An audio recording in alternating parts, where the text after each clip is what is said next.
Good morning, good afternoon, good evening. Welcome to all across the globe. And today is a very exciting webinar, Globinar, between two outstanding people. One is the chairman of USIIF, United States India Investment Forum, and Mr. Doug Brunke, the chairman, CEO, founder of Global Chamber. The talk is on connecting the dots, going global, the India opportunities, and we are in for an exciting conversation between the two of them. And there'll be questions and answers and insights into what is really happening. The magic of Global Chamber and the power of USIIF, how we can come together. I will now hand it over to Mr. Manoj Gursahani and Mr. Doug Brunke. Have a wonderful conversation. Thank you, Shankar, for your kind words. Thank you. Shankar, you can go off the video now. Yeah. And Doug, once again, welcome. And with that introduction of Shankar, and Shankar, you're still not off on video. So we can see that. Okay. So Doug, today's conversation, I believe, is being seen globally by a lot of people. And that's why we mention good afternoon, morning, and evening. And we are evening now, right now in Mumbai, it's 6 p.m. Indian Standard Time. You know, I've been watching a lot of conversations. In fact, there was a very successful one going on since yesterday called the India Week. It's largely UK, India focused. Prime Minister Modi also spoke yesterday on that. And our subject is so appropriate. It's about connecting the dots in India and globally. As I keep mentioning, we have people all over talking about, Shankar, you might want to go off video, Shankar. Okay, so sorry about that. So the whole concept is disruption all over. When you look at from one level of the prism, people are saying, oh, it's end of the road, industries are disrupted, hospitality, you name it, right? Malls, theaters, entertainment, all that, jobs have been lost, we know, and that's a global phenomena. But however, I've always mentioned, and that's the reason for the conversation with you, today is the best time to connect globally because the entire global, worldwide global leaders are available. Global decision makers are available. The only thing, we need the right connects. And there are bright spots in the whole thing. We have work for home challenges, but there are great cross-border opportunities. Now of late, as you would know, that the China conflict is on one side, it's playing a lot geopolitically from this context. And suddenly, India and the Prime Minister and everybody is talking about making India as a manufacturing hub. India has some bright spots. India has been one of the major shining beacon for a pharmaceutical industry, exporting a lot of pharma drugs. We are, you know, there's a huge startup ecosystem. There is Edtech, there is MedTech, and there is FinTech, of course. So suddenly it's all digitally, and fortunately, there is an opportunity, and India is trying to be self-reliant, and we have a term, and this pandemic has taught us that we are all synchronized and integrated globally. It's been 4 months now since we are sitting at home, and it is weaving the thread of all the people on that, okay? So, Doug, with you playing an important role as a chairperson of Global Chamber, what are your thoughts and what are your views? Well, I totally agree that this is as good a time as any that's ever been in the world, because the technology allows us to connect up with each other. And when you said I don't know if you meant this, but what I understood you to say when you said that the right people are available, you just need to find a way to connect to them. My own experience these last several months is that the right people are available. You can call them on their cell phone and they'll pick up better than ever. And so in my sensibility around availability, the people are available. The key is connecting to the right people. And so you certainly have, you know, an outstanding network of people that you've used to be successful. And that's largely what we've done at Global Chamber, is build a network of over 40 million people that are known and trusted, that we can connect our members to. And so I think I totally agree that it's a great time to be a global business person in the world, despite the fact that the trade numbers are actually down globally.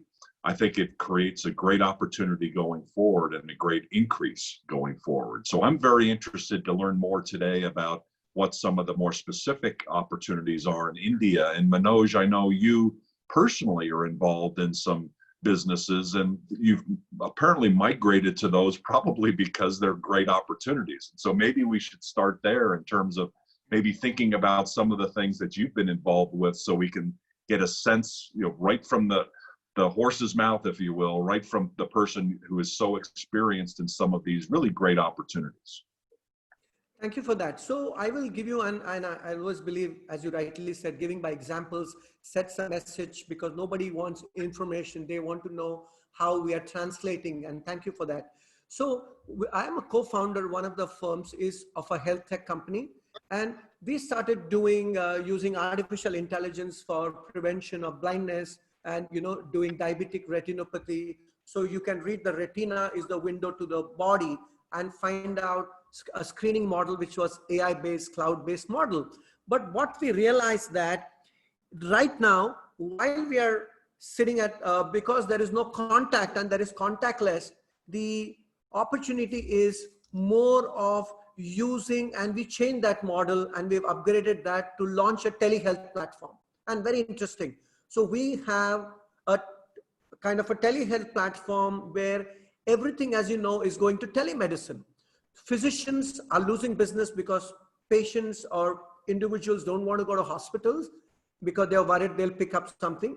Especially the senior citizen are more worried. And so there is a gap of business thing. So the telemedicine platform which we have created was, okay, a physician, a person can download on his app, call the physician, talk to them, get the initial diagnosis done, get the blood reports done. It's all a dashboard given. We have given a DigiLocker where the patient can maintain all his records over there. Post that, what we then realize, which we call it IoT, and we keep hearing that Internet of Things. And there is something called as Internet of Medical Things. In this thing, what happens is all these details which is available. So let's say if there is a physician, and this also opens opportunity for home healthcare. So there is a, let's say, senior citizen at home, you can monitor their pulse oximeter, blood pressure, body temperature through your Bluetooth device. And all that data is given through that on our cloud-based platform, where the physician can actually see without visiting. So suddenly, can you imagine? And so telemedicine is not new, it was always available. But because the regulatory wise, government of India had not permitted it, seeing the seriousness of the pandemic, they suddenly regulated it and approved it. So your boom was an opportunity that millions of people are now talking about. Of course, there are more platforms available. So that's one specific example I can tell you in the healthcare field. I'll stop here. If you have any more things, then I will go on. Okay, well, I maybe take one step back and talk more about the healthcare opportunities. Certainly one of the things that had been happening was, for instance, building hospitals and just building clinics in India. So kind of on a macro scale, healthcare has been big business over the last decade. And now that's a specific example of how things have adjusted. Could you talk maybe a little bit more broadly about healthcare and what some of the opportunities are? So in healthcare, there are huge opportunities. So I'll talk about two, the export and the, so from an India export standpoint, a lot of Indian pharmaceutical firms are wanting, and if you know, the US President and Prime Minister Modi, they had a dialogue, and India exported a lot of drugs to, America, pharmaceutical drugs, which could help in, saving patients, number one. The HCQ, which they call it the HCQ. So India is a large pharmaceutical hub. And so that's opened up that market, number one. Number two is the wellness industry. India has always been huge for wellness. And that's another thing I'll share with you. I'm advising one company which is into nutraceutical. So what is everybody talking about is building their immunity, right? And everybody is talking about immunity building. So there are various nutraceuticals which have opened up. one of them which I advise is using something with curcumin. So curcumin is, if available in a capsule format, in a liquid format, and suddenly there is huge demand because curcumin builds huge immunity aspects. So the demand was always there, but suddenly it's heightened. And you will see India suddenly used to always manufacture a nutraceutical, herbal, it comes under the herbal thing also. And suddenly that's opened up opportunities because people don't want to just take toxic medicines. They want an alternative lifestyle. India has been big in yoga. India has been big in breathing. So suddenly globally, everybody is looking at, so this I would say is an Indian opportunity. Of course, India is a huge exporter of a lot of food stuff. Okay. And that has really grown because they export a lot of agricultural produce. So these are two options as far as that is concerned. Three areas where India is leading in is health tech. Again, this I will enter the startup phase. So there are a lot of startups who are experimenting again with medical devices. They're experimenting with various kind of, platforms, hospital systems, coming back to a question of hospitals, because so we are growing, the hospitals are opening up, but we are also looking for some best practices from countries like the US, UK, others who can collaborate and help each other to do best practices. And today, again, with the digital world, if let's say Vietnam or Italy or sorry, New Zealand has successfully captured or halted COVID for tracking and tracing, these technologies should be available in a global way. Got it. You mentioned three areas in Yes. Healthcare. So health tech was one of them. What were the other two? So health tech is one, fintech is another. Okay. In health tech, I talked about, of course, the nutraceutical, pharmaceutical thing. Okay. Fintech is another one, and edutech. Now, suddenly, 2 days back, there was a news in all over, and the whole world knows that suddenly in the US, because of challenges, whatever, the administration has told all the F1 students to go back, or they can't go unless their online campus or the campuses are not online. So suddenly, Edtech, because people have access to computers, laptops, and all your iPads. So Edtech is going to move the needle northwards in a big way, because now, like personalized medicine, there is coming to personalized education, that there are tools available where one can customize education based on what you need, and that can do. So these are several opportunities opened up. And of course, fintech is where you're processing payment online and various other things. So again, these was my thoughts to you. Okay, no, that's fantastic. Could you maybe elaborate a little bit more on the Edtech? What's available in India, and how does that contrast with what other countries are doing? It sounds like that's an area of focus, or has been one for the country itself. Yeah. So in the Edtech, I'll tell you. So I'll give you two examples of Edtech. So personally, I use a Edtech to something like when I go to Coursera, I go to Udemy, global platforms, right? So I go there and I'm picking up Harvard programs, MIT programs at crazy prices, right? Because it's all about online learning. So some of these are short-term courses and all that. So India also, I mean, it's doing a lot of work, and there are a lot of, I can't remember, there are two large companies in India who suddenly blown up on the EdTech market. And so there could be content being done here and distributed globally.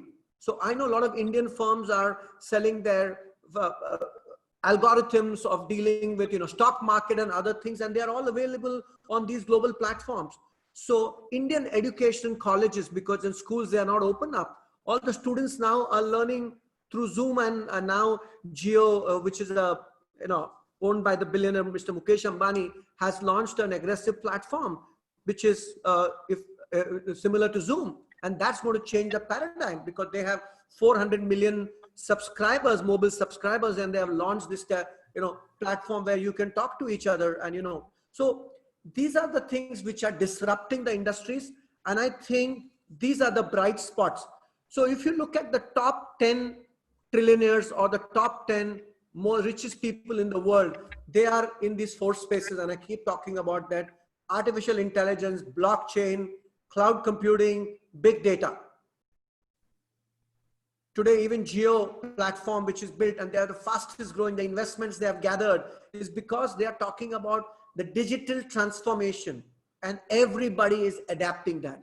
So my question to you here, Doug, is with all this context, what do you feel is the way we, global chambers can help all these people?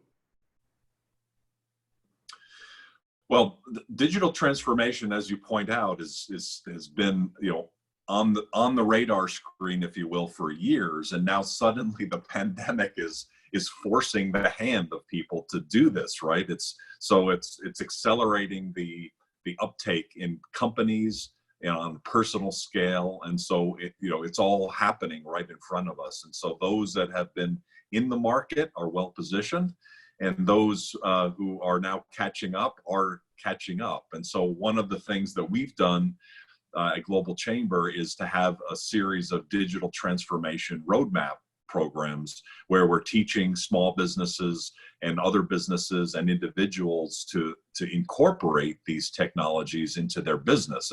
And in fact, right after this program that we're doing today, there's a 30-minute break, and we're doing a program on artificial intelligence and using it in developing your strategic plan for your business, including benchmarking and understanding what are the fast-growing companies and markets around the world. Artificial intelligence is ideal for that. And one of our members, Gazelle.ai, based out of Canada, has pioneered, that technology. And so part of, what we've tried to do at Global Chamber is not only have these roadmaps that are, ABCs of what you need to do for your business, but also introducing ideas and thoughts and technologies to our members so that they're aware of what's available. Certainly, presumably everybody that is smart enough to be part of Global Chamber is reading the newspaper, or if not the newspaper, at least news online, and staying up to date with a lot of these technologies. But we, as an individual, can't, very rarely able to get everything. So it's very, very helpful to stay engaged with a group, and what we try to do is think of our global tribers as, what can we do to make it easier and simpler so that we can lay out some of the key things that need to be known. And hence, talking about India right now, I think is a very appropriate and very timely conversation because of the possibilities and the opportunities. A lot of the things that you just talked about, the health tech, the fintech, and the edtech, are right in the center of what's happening out of the coronavirus. And so we're really honored and pleased to be able to speak with you kind of right in the middle of things, so in being able to gain some information from you today. So thank you very much. Really appreciate it.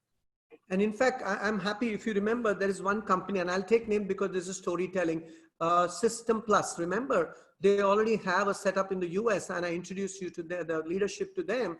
And as a US company, they're looking to expand and into retail, and they are into, supply chain. And I'm glad that you connected with them, and they want to expand their business within US and overseas.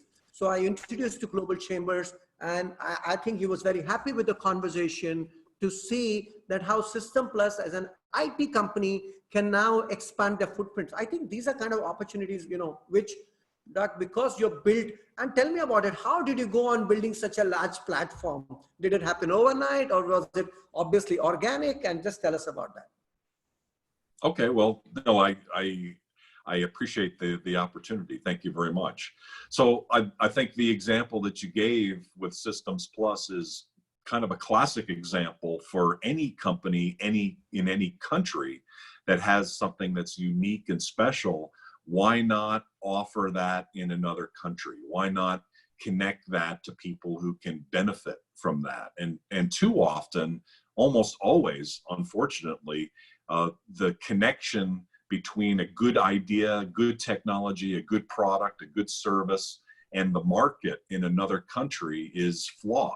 And almost never works. And so that's largely the idea behind Global Chamber, is being everywhere allows us to be in touch with the companies that are growing and that are active and that want to access the best technologies and products.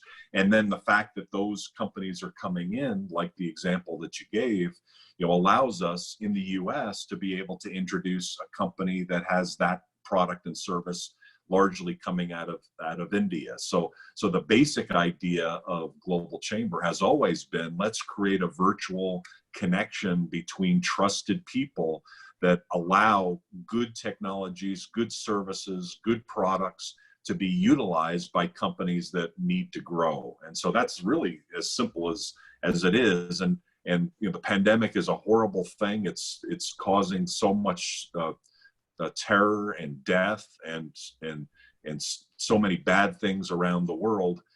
When bad things happen, sometimes good things fall out of it. And I think that's what we're seeing, is we're seeing people who had technologies and who have had ideas that were always good ideas, but now with the pandemic are really great ideas. And so it's up to us to be able to then communicate what some of those are so that people can benefit. And at the end of the day, that's really all we can do, right? It's a good life to be able to not work for ourselves, but to benefit others.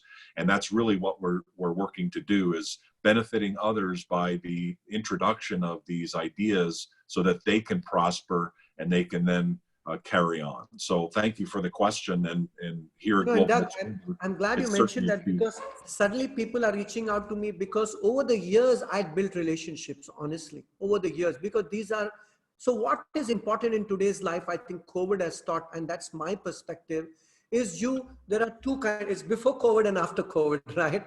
So before COVID, the relationship was face to face, most of them. Then we nurtured it. And there is a certain integrity and hygiene about the relationship.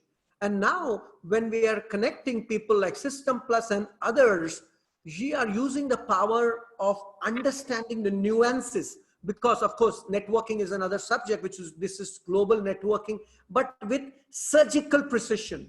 And as you rightly said, you went into the details of what System Plus wanted. Why I'm taking this company's example is because it registers with those who are watching us. So I want to ask you another question. Let's take my own example. As I told you, have a telemedicine platform.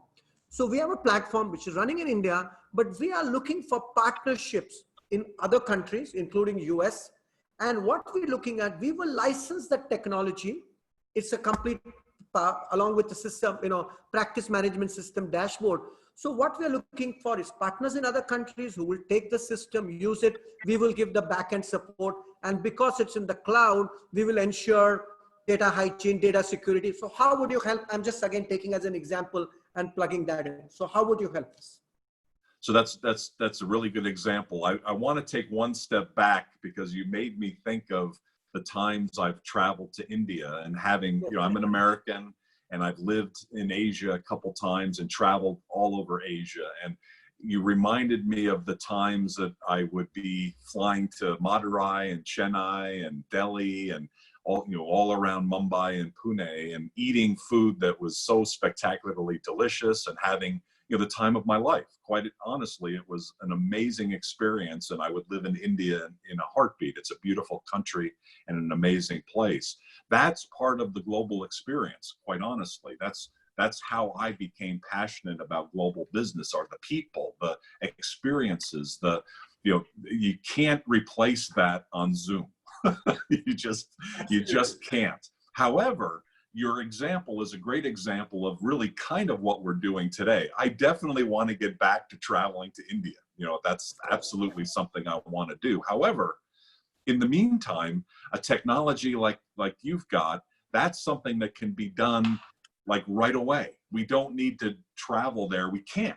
So we have to do something different. And so what we do in these cases is identify who are the target clients, who are the target markets for a product and a service like that. And so we understand who those people are wherever they are, and then start to make what we call the warm introduction. It's like Manoj, if Manoj is the right person on your side to connect up, please meet Joel. Joel is someone who'd be able to utilize this technology. And Joel, you should meet Manoj, because Manoj has this technology that we're not sure if it's a perfect fit, but it appears to be something that could be really beneficial to your company. And so off they go. And so when we make a virtual warm introduction, usually by email initially, 90% of the times there's at least a conversation. So we don't guarantee that there's going to be a sale, but we do guarantee that we're going to give some really careful thought to it.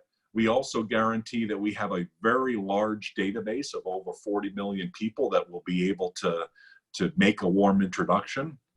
And we'll guarantee that we're going to be very diligent in the connectivity. And we even now start to follow up. Like if we make an introduction and there's no reaction to it, no visible reaction, we'll just kind of like, hey, did you guys connect or what? Just to make sure that that kind of continues to go. 10 years ago, doing something virtual like that would be probably inconceivable. People would want to travel to each other, to meet each other, to shake each other's hands, to break bread with each other. But I think two things have changed. One is technology has facilitated us to be able to do this kind of thing literally face to face, right? Manoj, you and I, we've never met each other. We're doing business with each other, but we're really doing it face to face through technology. And so we've migrated already there to be able to trust each other through the web, if you will. And so that part is certainly has been happening. COVID has only accelerated all of that. And so what we've seen, through Global Chamber is that there are M&A deals being done virtually. There are certainly many, many deals that like your product and service being introduced and being sold and connected and moved forward virtually as well. And so in a way, that's a good thing, because it's making business more productive, more effective, and presumably we'll all be more successful and effective because technology has facilitated that. Don't you think? Absolutely. And here I would like to, and thanks for, I was reading, and again, this was a statistics I picked up. 90% of all businesses are SME, and 65% globally, all people are working for SME.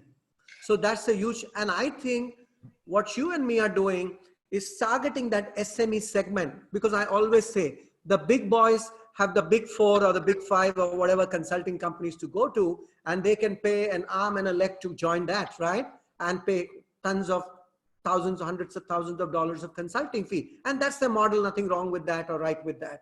But this is a sweet spot, Doug, and in terms of, and those viewers who are listening to us, what I want to illustrate is the power of, honestly, we could have called this conversation anything. It's interconnecting, connecting the dots, the power of suddenly the global digital integration of every business sizes, all available, decision makers available, and the power of, Doug, your technology and our relationship of AI mapping, introducing warm introductions and things like that to accelerate the business.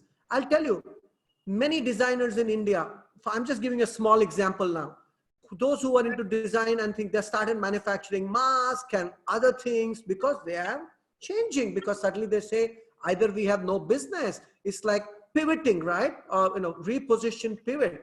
So I think between the both of us, we can be help them pivot to whatever extent possible. Of course, there are no guarantees, but if the quality is good, and if I tell everybody, you either have a product or a service to sell in any way in life. So in service, you could have consulting, whatever you're doing, product you're exporting, pharmaceutical, whatever. And because I know that the power, and I've been lately studying that you have a great search model and intelligence built in to map that. So which are the countries where you are more accessible? Can you tell us about the countries where your outreach is there? Sure. The model of Global Chamber is to be everywhere. And we feel at this point that really any country, certainly, the 195 that are largely free to be able to work in, we have enough connections to be able to help anybody. But certainly, the fact that we started in the United States, and we have a strong presence in Canada and Mexico because of that and because of the proximity, that's certainly an area of really strong strength for us. So anybody that's interested in those markets, those are really a strong strength for Global Chamber. And because I've lived around the world, particularly in Asia, we had a strong startup in Asia, and we're continuing to grow at a fast pace. And so countries like India and Japan and Australia now, a different continent, but Australia, Thailand, Laos, Cambodia, Vietnam, these are Malaysia. These are all countries where we have strong strength in Asia. And then in Europe, quite honestly, we've been a little bit slower on the uptake. I think Europeans tend to be a little bit less entrepreneurial, relatively speaking, to others around the world, and more, a little bit more by the book, like more traditional. And so it's been, since we are non-traditional and untraditional, Europeans have a little bit more challenge with something that's new and different, but now we're starting to see that increases, just like some of the other regions. And then of course, Africa, we're actually very strong in Africa.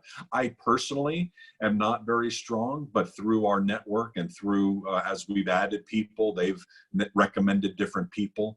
We've had, I think, 3 people leading our Accra, Ghana chapter as an example. This 3rd person now that's there is perfect. She's amazing. She's so well connected. I kind of feel like she knows everybody in the country. We've evolved to the point where we've got really a perfect person in place. And so that's the other thing that's happening, is we're evolving, we're understanding who the best leaders are for us. And by having good leaders in all these countries, it helps our penetration, it helps our ability to connect people from here to there and everywhere. So thank you for the question, and I appreciate that. You're certainly part of the reason why we're strong in India. So thank you very much for that. No, and again, isn't it amazing that today people can't travel? Planes are not flying. I mean, at least from India and onwards, unless commercial flights are not working out of India. The people are stuck at home, as we mentioned, for those who came in a little late. So the opportunities of connecting the dots globally is so powerful. And I'll talk about India now, because you spoke of the rest of the world. So the Indian government, and rightly so, the administration and PM Modi is talking about self-reliance. Okay. Now, what are they saying? It's not only self-reliance, but I just heard him yesterday in a global platform, virtually, of course, and 2-3 areas. Suddenly, because of the China geopolitical, and I'm just repeating that India is suddenly saying, listen, hey, we were considered an IT hub. We were the IT soldiers or experts or, fixers of the world's IT problem. So our phase now is we're trying to position ourselves as a manufacturing hub. So the earlier challenges were, and I think the state governments are trying to fix it, that listen, there are regulatory issues, there are permissions, there is bureaucracy and all that. So for those of your viewers globally who are listening in, I can tell you, and me and Doug, we can talk about it to your people. If they have your other global partners looking at India as an opportunity to enter as a joint sector, manufacturing, setting up, whether it's a greenfield, brownfield project, there is help available, regulations are changing and trying to see. And what India is trying to do is not only manufacture in India, but also manufacture in India, maybe design in UK or US and sell it globally. Because UK, for example, are brilliant design guys, right? So suddenly, again, what I'm trying to say is the whole world we are talking about is, so India is giving that perspective. Another perspective in India, of course, because of the healthcare sector I'm involved in. And India, I don't know whether you know, has the best medical doctors available in the world. I'm a little biased to Indian doctors, even because even my daughter is a doctor here. And if you look at US, UK, at least UK, I know 60% of the UK physicians and specialists are from India. Okay. Now, I'll tell you where I'm leading to. because India has the best specialists and best doctors, a medical tourism concept is suddenly open up, especially to areas like Africa and suddenly. So suddenly people needing expertise in bariatric surgery, IVF, what have you, they can actually dial in through the digital platform, speak to a specialist at maybe 1/6 the cost, because you obviously can't fly in, and get a second opinion online. So imagine that power available. So India is going to highlight that, okay, and it has already been there, but suddenly because people can't travel. So I'm just sharing India, again, I'll repeat, manufacturing opportunities opening up. It's small, medium, large, pharma, again, as told about, nutraceutical, your medical tourism, wellness is going to be a big deal. When so a lot of tourism companies who got disrupted are going to say that, listen, okay, after everything dust settles down and people do travel, a lot of these hotels, and I can tell you one of them is a very dear friend of mine, again, and I give examples, called Atmantan. And there are two, another friend has hotels in near South India, Paradise Group. What both are doing, Atmantan, in fact, on the 15th. So it's a super duper 7-star, 5-star, 7-star plus wellness center, or wellness, what you call the spa. No, sorry, I'm using the wrong, not spa, it's a resort. Now, they are starting from 15, keeping hygiene, social distancing, and suddenly opening up to wellness tourism where people can do nutrition, yoga, deep breathing, whatever else. So these are changes they are refitting so that they can cater to the global audience. Could you kind of elaborate on the ease of doing business in India? Because one of the things that those of us that have been to India know that it always seemed like a very difficult place for to do investment. And as I was looking at some of the research, it looks like 5 years ago, India was the 130th ease of doing business country, but it's moved all the way up to 60, number 60, a significant increase. So there's something going on there, right? The government is making changes. Could you tell us a little bit more about the ease of doing business there and how it's changed? It's changed dramatically, hasn't it? So India, and thank you for that question. So again, being a proud Indian, I want to say that we had challenges, definitely. But now, suddenly, I think the central government and the state governments have taken a recognition of the fact that, listen, here's a big opportunity. So I think they are huddling together while we speak, trying to roll out, I know we're speaking to somebody senior in the government of Maharashtra, and trying to roll out certain incentives where they improve the ease of doing business in India. So suppose there are X number of permissions under one single window, they could get permissions faster and ease it out. So a lot of transformation is happening while we speak, and each state now is competing. Again, Prime Minister Modi, when he spoke 2 days back, yesterday, in this global platform, he mentioned, listen, and it's leadership coming from top down, right? He's mentioning, guys, you want to come to India, we'll make it easy for you. So when a leadership is dictating that and actually suggesting that, I think the state government, so do I have a straight answer for you in terms of how much that is reduced on ease of doing business? I don't. But will I have an answer soon? Is it improving? Yes, it is. So I think that's changing, and it's India's opportunity. If we take advantage, because Vietnam, I believe, is using a lot of that opportunity, right? So I think it's India's moment of glory for manufacturing. Yeah, I think when you look at countries that are shifting out of China, because certainly that's happening, right? There's supply chain evolution that's happening because of the pandemic. Number one country of shift is to Vietnam, right? So they've been the most prepared for that. India is further down the list, and I'm sure part of that must be perception. And right now the reality is hopefully changing that perception. So you're seeing some things improve there, it sounds like. Big time. Labor laws are changing. We are looking at skilling our labor, and all these things are, and so it's going to be a lot of self-reliance. And of course, it's not only being, of course, as you will understand, India is a huge domestic consumption market. But this time, the story is not only made in India or make in India or consume in India. They're also looking at how we can, international players can come within India, maybe it's an electronic, I'm just giving it could be an EV motorcycle guy, wants to come into India, use the manufacturing or solar or something else, and then re-export it not only to the world, but also India as a large domestic story. So all that is unbundling and evolving as we speak. So for those of your audience who are from global, that's another cue they can look at. Okay, great. We have a question regarding PPEs. You know, has there been the personal protective equipment? Has there been an uptick in pivoting of companies? You touched on that, I think, a little bit of one example. What does it look like in terms of PPE production, whether it's gloves or gowns or whatever it ends up being? Is there an uptick in that in India?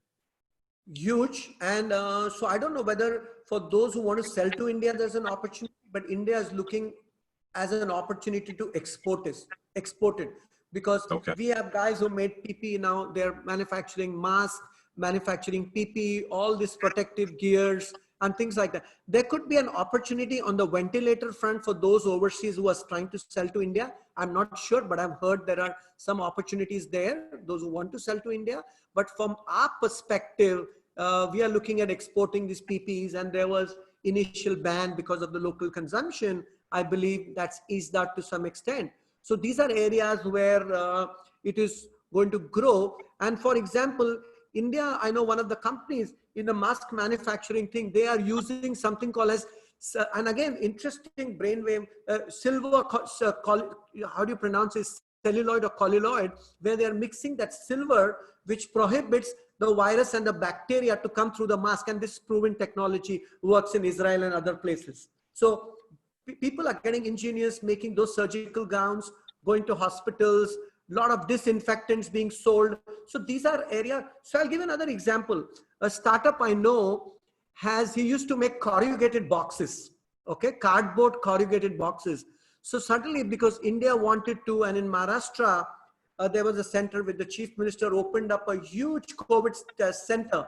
So instead of beds, they used the corrugated boxes, which is probably available at less than $100 for putting it, and they ramped up the production to put that could be used as beds. So these are innovations available. As bad, seriously, okay, whatever it takes. The problem, and it's solving the problem, right? Fantastic. Yeah. So the entrepreneurial spirit winning out in that case, it sounds like. Fantastic. Yes. What is the situation with COVID-19 now in India? The things dropped, you were in lockdown. I think things have gotten a little bit worse. Could you give us just kind of an update on where things stand and where you expect? Unfortunately, I feel the situation is not getting under control still, because, but I think I have to give credit to everybody. So if you walk down, even our security guard, the drivers, the local people are wearing masks. So they are taking, but we have certain large clusters where people are, for the bottom of the pyramid, unfortunately, and the migrant labor who was staying in clustered houses because, there is that disparity. So that is where the spread is happening. But honestly, we have speeded up our testing, everything, but still is it under control?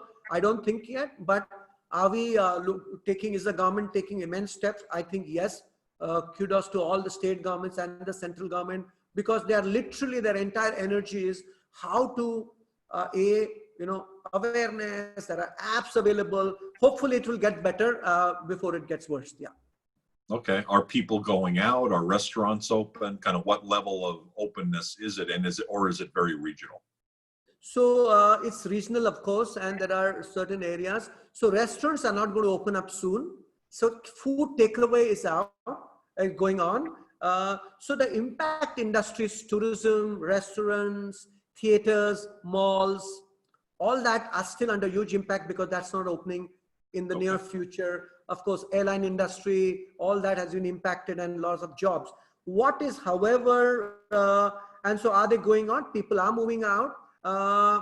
But so work from home, according to me, even 60-70% large companies in India have already told their employees till December you can work from home. So because of that, the traffic has reduced to some extent.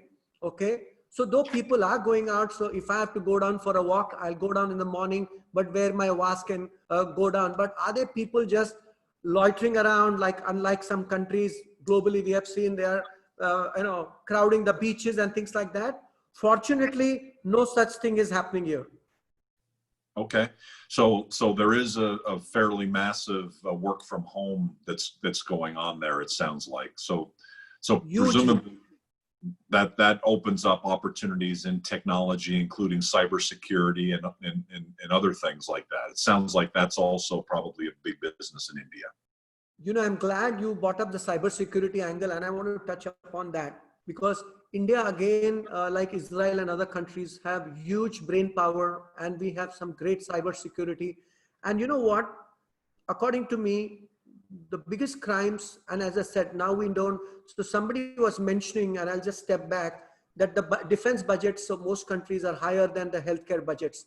So unfortunately, India spends just 1.5% of its GDP on healthcare, and I believe it's around 4 to 5% on defense.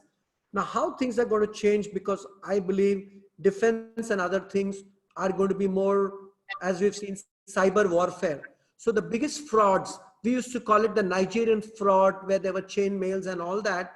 But we have seen a lot of the other cyber frauds happening, because please understand, people who have lost their jobs and who are very intelligent are using phishing techniques and others to clean up a lot of bank accounts. So cybersecurity is the key aspect. And again, India could be one of the key areas in collaborating with other countries in cybersecurity. Okay, how does that happen? Through some of the independent companies within India? Okay, got it. There are some tools available. There are some independent companies because the large companies already are using firewalls and other VPAT, and there are other technologies available to ensure that, you know, the Trojan horses and the other viruses don't enter. So I think we're pretty advanced in that. And there are consulting companies, and there are 1 or 2 product companies who have created products which can help in, you know, stopping or restricting the cyber issue, the cyber security. Because I believe, which we call as the dark side of the web, is going to increase a lot. And we, as moral conscious keepers, as ethical people, can also ensure that, you know, we use best practices to control that. So there's a lot of people in front of their computer these days doing good things, but there's a few people still doing bad things, and we got to watch out for them. I think that will always be in the offline and online world. So that, unfortunately, is going to be happen. I don't know, the percentage is going to shift and skew to what level, but that's going to happen. Yes. We're definitely white hatters here at Global Chambers. Another question we have is going back to the healthcare area, that they've heard that diabetes is a significant problem in India, and are there opportunities, whether it's in diabetes clinics or technologies around that can help within India? So it's a very interesting. I love this topic of diabetes, because again, one of the startups I work with has, so I'll tell you, yes, diabetic is a huge problem. India has one of the largest diabetic populations in the world, and we have, as we speak, about 63 million or 83 million, if I'm not updated, as per WHO diabetic population. Now, a lot of them are asymptomatic. So the key is, some people know they are diabetic and they're taking solution. These are chronic problems, right? And they add to the comorbidity because of COVID. So there are diabetes management associations, consulting groups who are doing patient monitoring. And again, they are using technology, telemedicine to do that telehealth. Another area which we have done, we have created the technology where you can detect diabetic without even a blood prick test by clicking the retina images of the eye, and through an AI algorithm, we can figure out a person has diabetic or no. And we are going beyond diabetic, because diabetic leads to another eye problem called diabetic retinopathy. So there are technologies which we use as Azion Healthcare to detect that. And now just going further beyond diabetes. So the retina can tell you about diabetes, and there is research happening that just by looking at the retina, you can, and there are Indian companies doing that, who can look at other aspects like hypertension, cardiovascular disease, and Alzheimer's. So I can go on and on. But to back up, diabetes is a huge problem. And there are a lot of organizations, pharmaceutical firms, putting all the resources together to improve that situation or manage that situation. Okay, so maybe just as an illustration, if there's a technology company in Europe, let's say, that has something for diabetes, how would they go about investigating both the opportunity in the country, and then how would they proceed? What would they do kind of as a next step? That's a good question. First, they will contact Global Chamber, number one, and then you will talk to me, and I will put you in touch with few companies who are in the ecosystem. Okay, so there are two things. They will look at the opportunity. Is there a market size depending on the product which they are doing, right? Is there a glucose monitoring thing they are doing? I don't know. So depending on which space in the, are they talking about some other drug which is good for diabetes, or is it a nutraceutical which can control diabetes, or is it a diabetes monitoring platform? Depending on what they are looking at, okay, we can definitely put on with them to pharmaceutical companies, depending on the actors they are looking at, the stakeholders. We can connect the dots, the size they are looking at. Is it kind of a joint venture they are looking at? Are they only looking at consulting? Looking at all that, we can definitely give them opportunities and open up those doors for them. Okay, great. How did you get here? What does your career look like? Could you have ever imagined that you'd be doing what you're doing today when you first started out as a young man? Not really. So in fact, when I started many years back in my previous lifetime, now it seems, I started, and in fact, I launched the first online travel portal in the country. And we were there during, and then the .com bust happened, and rest is history. But I was always intrigued by technology. And again, my technology, I will just back up. I was with a friend of mine who used to stay in Hartford, and that time the internet had not started. So, and that time there were just computers and, but in the labs. So I used to go there and just tinker with what's going on. Again, not from a technology point of view, but just the fascination. And then his girlfriend at that time was doing a thesis on the World Wide Web. So there was a book lying on the table. I read that. And I said, wow, it's called www. That time they used to say, I said, wow, this is going to change the world. And of course, at that time, we used to connect through modems and slow connectivity. Now, while I'm speaking, I have a 100 Mbps pipeline in my house to talk. So that transformation of understanding technology is going to be a game changer. Then I dabbled with medical transcription in the US, medical billing system. So had that entrepreneur streak, and then realized that, how one can use that experience, because spending a lot of time in the US, and then got involved with certain activities as from the trade point of view in tourism and other areas, and especially trade, and say how then, what are the biggest challenges? Companies globally don't understand the global mindsets, and India has the big, so those who are listening, another opportunity. India is not only in the tier A towns like Mumbai, Delhi, Kolkata. The bigger opportunities are tier B and tier C towns, like Ahmedabad in Gujarat, Baroda, Surat, smaller places in Punjab, Maharashtra, Nasik, these Nagpur, these are the places where there is huge growth happening. Sorry, I mixed the answers, but I thought let me share that with you. So there's so many cities that most people don't even know about, right? Oh yes, and so we're talking about the population, and all that, which is all available everywhere on Google. But all I want to say again for your listeners and viewers who are looking at is that there is a huge opportunity in India. Those who want to sell in India, go beyond just the tier 1 towns, go to tier 2, tier 3 towns. There are a lot of Indian innovative companies who wanting to collaborate, and US is a very large market for them. They want to export, they want to collaborate.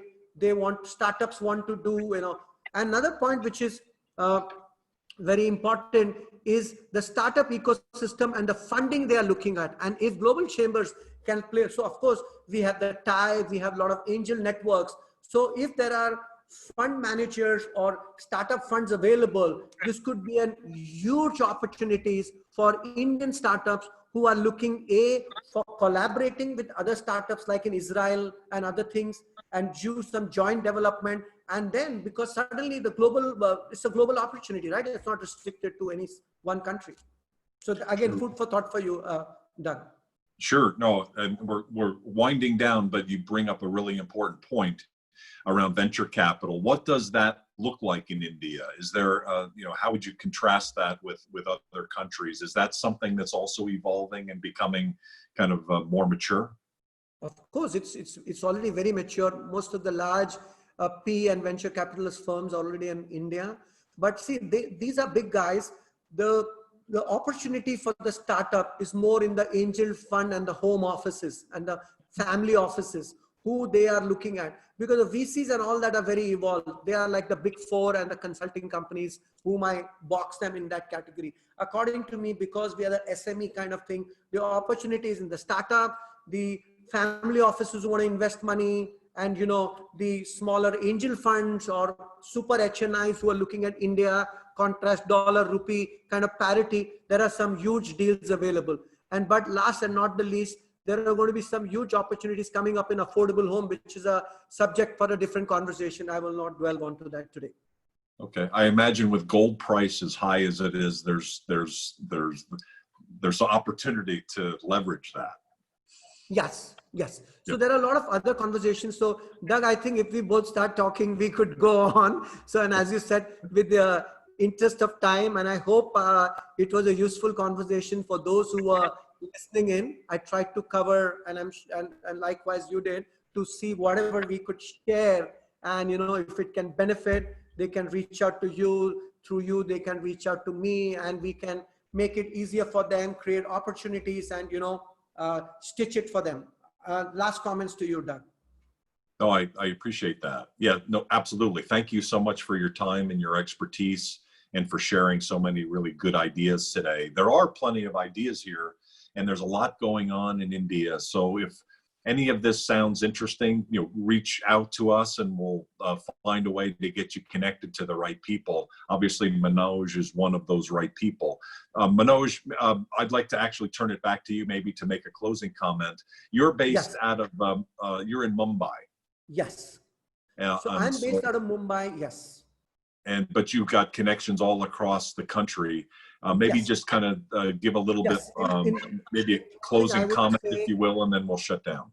Yes, in closing, I would say I work with the chamber, one of the chambers which I co-founded, called the US India Investors Forum, which again is largely Indian companies looking focus in the US market. That's one area, because and we work with the US commercial consulate on a program called the Select USA, which didn't happen this year because of the COVID, but that's a huge opportunity for those Indian companies looking for, and they can Google Select USA. And so I work closely with the trade office here, and so these are areas. And plus globally, in India, I'm connected with most of we have chapters in tier 2 cities and other places, and of course with your global chambers, whom I've just got involved with through Shankar and Aparna and others, and happy to connect and use the power of multiplier. Because in closing, all I want to say is we are all catalysts. We are a multiplier effect. For those who want to do a sprint, we can make it happen because we got years of experience, maturity, integrity, credibility to connect the dots.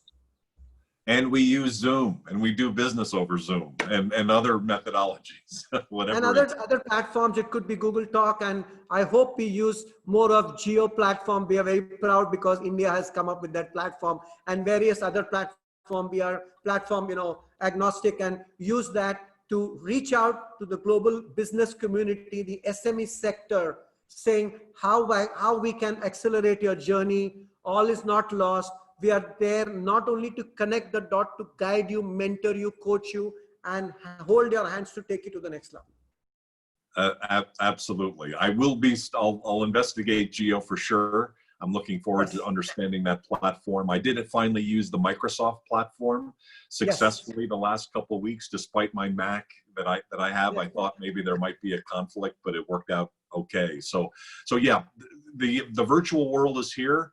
You know, the fact that you're watching and listening to this means that you're there as well. And so if any of the things that we talked about today are interesting to you, send us an info or send us an email at info@globalchamber.org, or reach out to us through the directory, or reach out through Facebook or some way to be able to connect in. Manoj, thank you so much. Lovely. It was a great conversation. Enjoyed that conversation. And hopefully for those who couldn't join, if you could send me a link later on of the recording, we can share it with the platform. Okay. Sounds great. Okay. Thanks. Thank you. Lovely.